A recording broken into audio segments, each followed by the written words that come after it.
Between the 11th and 15th centuries, Europe was the scene of a phenomenon that changed the world without anyone realizing it at the time.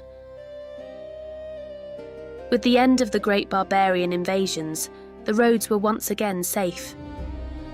Agricultural production improved, surpluses accumulated, and feudal lords realized that they could profit by protecting those who wanted to trade within their territories.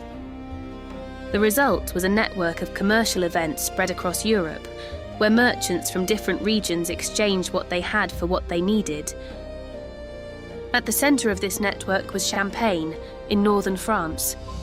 6 annual fairs, synchronised in cycles in cities such as Troyes, Provence and Lagny, the natural meeting point between wool from the north and spices from the south, the place where Europe did business with itself and with the world. Today, Rising Cycle uses artificial intelligence tools to reconstruct this world as it really was, not as the books describe it, but as if you were just one of the people in the middle of this immense event.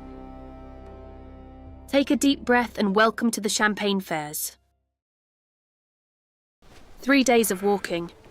You push the wooden cart loaded with grain down the dirt road, the wheels thundering on every stone, your arms already used to the weight. The load is good. The harvest was generous this year, and what it will yield here is worth every blister on your hands. You stop at the top of the hill and look down. A yellowish mist hangs over the valley. It's not mist, it's smoke from dozens of ovens and fires working at the same time. You can already hear it, but you can't separate it into parts.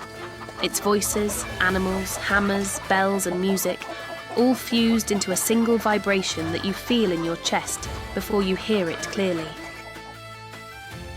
You push the trolley and start to descend. The road thickens at every turn.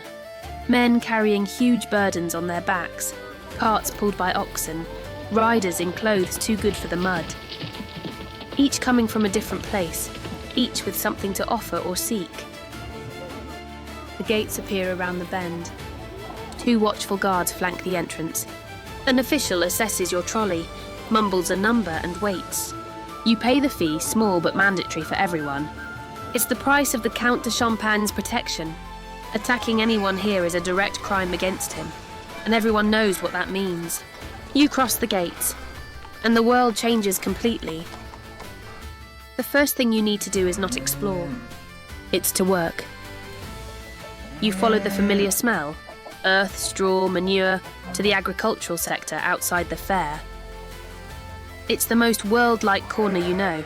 Oxen mooing in paddocks, pigs in wooden cages, sacks of grain lined up in stalls side by side.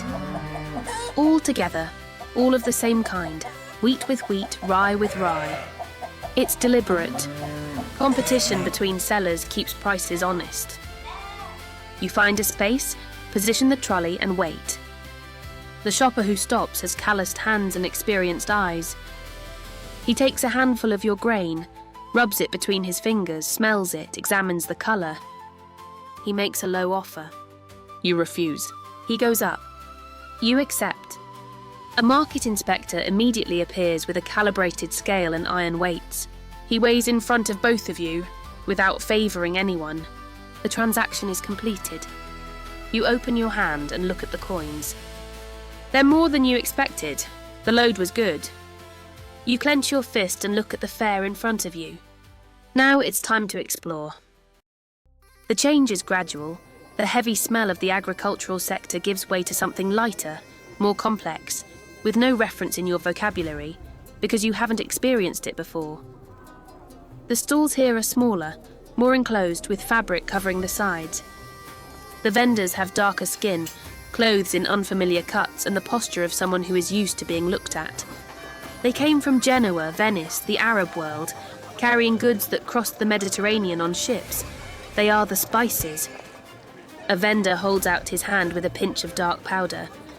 You put it on your tongue. The heat doesn't come immediately. It arrives in waves from the tip of your tongue to your throat, your lips, your nose. Black pepper. This pinch has travelled 10,000 kilometres from the forests of India to this stall. It's as heavy as gold and sells for a price that your grain money can't reach. Just ahead, rolls of silk in impossible colours from China: deep blue, crimson red, gold. To the touch, it's the softest thing you've ever felt. It's like smoke in the form of fabric. At a crossroads between the luxury stalls and the central square, a simple table with a precision scale, a line of merchants waits, each with different coins in hand. He's the money changer. You watch. He takes a coin from an Italian merchant, weighs it, tests the metal with a touchstone, mentally consults a table that exists only in his head, and announces a value. This man knows every coin in circulation in Europe, the right weight, the right alloy, the real value of each metal. Then something strange happens. The next merchant deposits a pile of coins. The money changer weighs it, writes it down on a document, seals it and hands the merchant a piece of paper. The merchant folds it, puts it in his clothes and leaves, without taking any coins back. This piece of paper was the bill of exchange. Instead of carrying gold for months on the roads, across forests, mountain passes and hostile territories, the merchant would deposit it here and receive a document. In Venice, a partner exchanger would read the paper and hand over the equivalent in local currency. No gold travelled. No thieves on the road had anything to steal. A piece of paper worth a fortune, working on trust. Arriving in the city centre, you hear before you see, a collective roar, hundreds of voices shouting at the same time, coming from somewhere in front of you. It's not a fight. It's joy.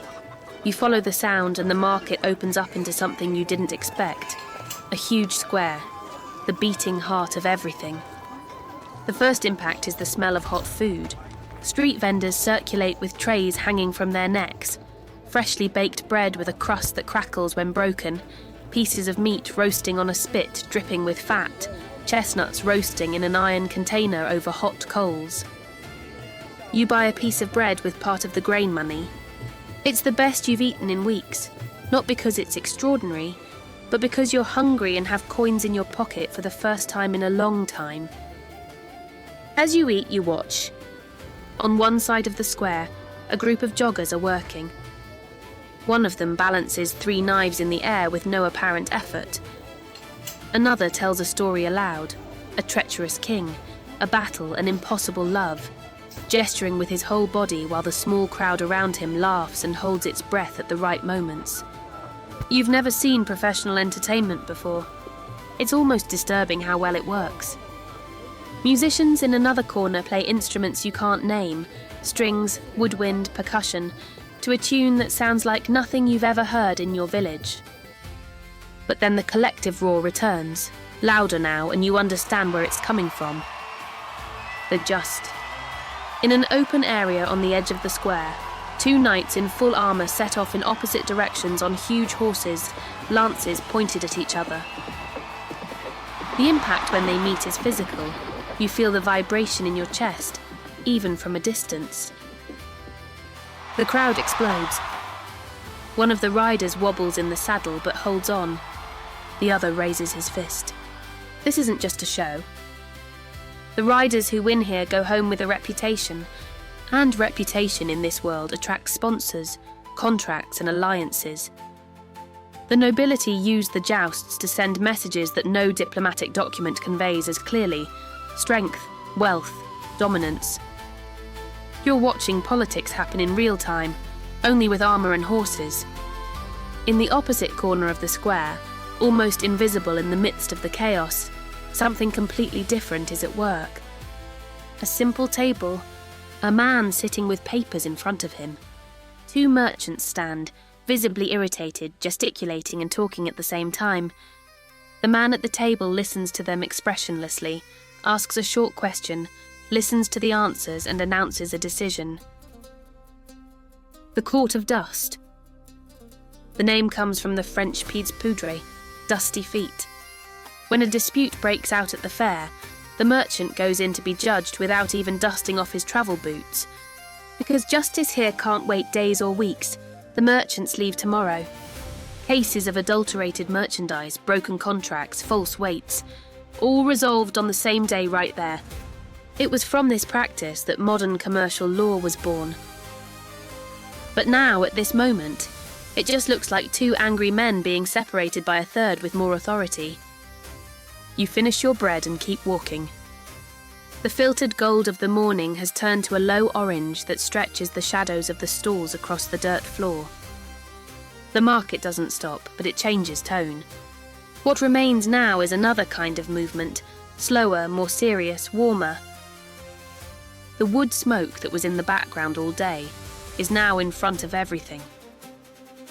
The taverns you saw closed in the morning are now open wide, with fires burning at the entrances and the smell of warmed wine and meat fat mingling in an invitation that's hard to ignore. You enter one of these taverns. The interior is low, dark and crowded. Thick wooden benches, earthenware mugs, faces you don't recognise from anywhere speaking languages that remain a mystery.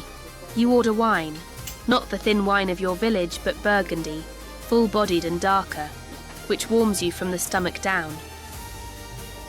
You sit down and for the first time all day stand still.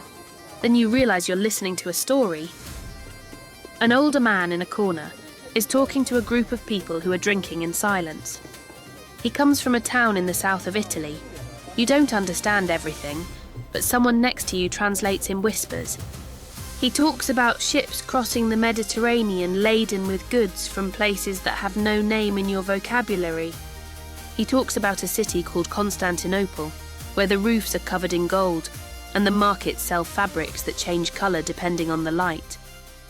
It tells of a vast and dangerous overland route that connects the Far East to the Far West. You've never heard of it before. The fire crackles.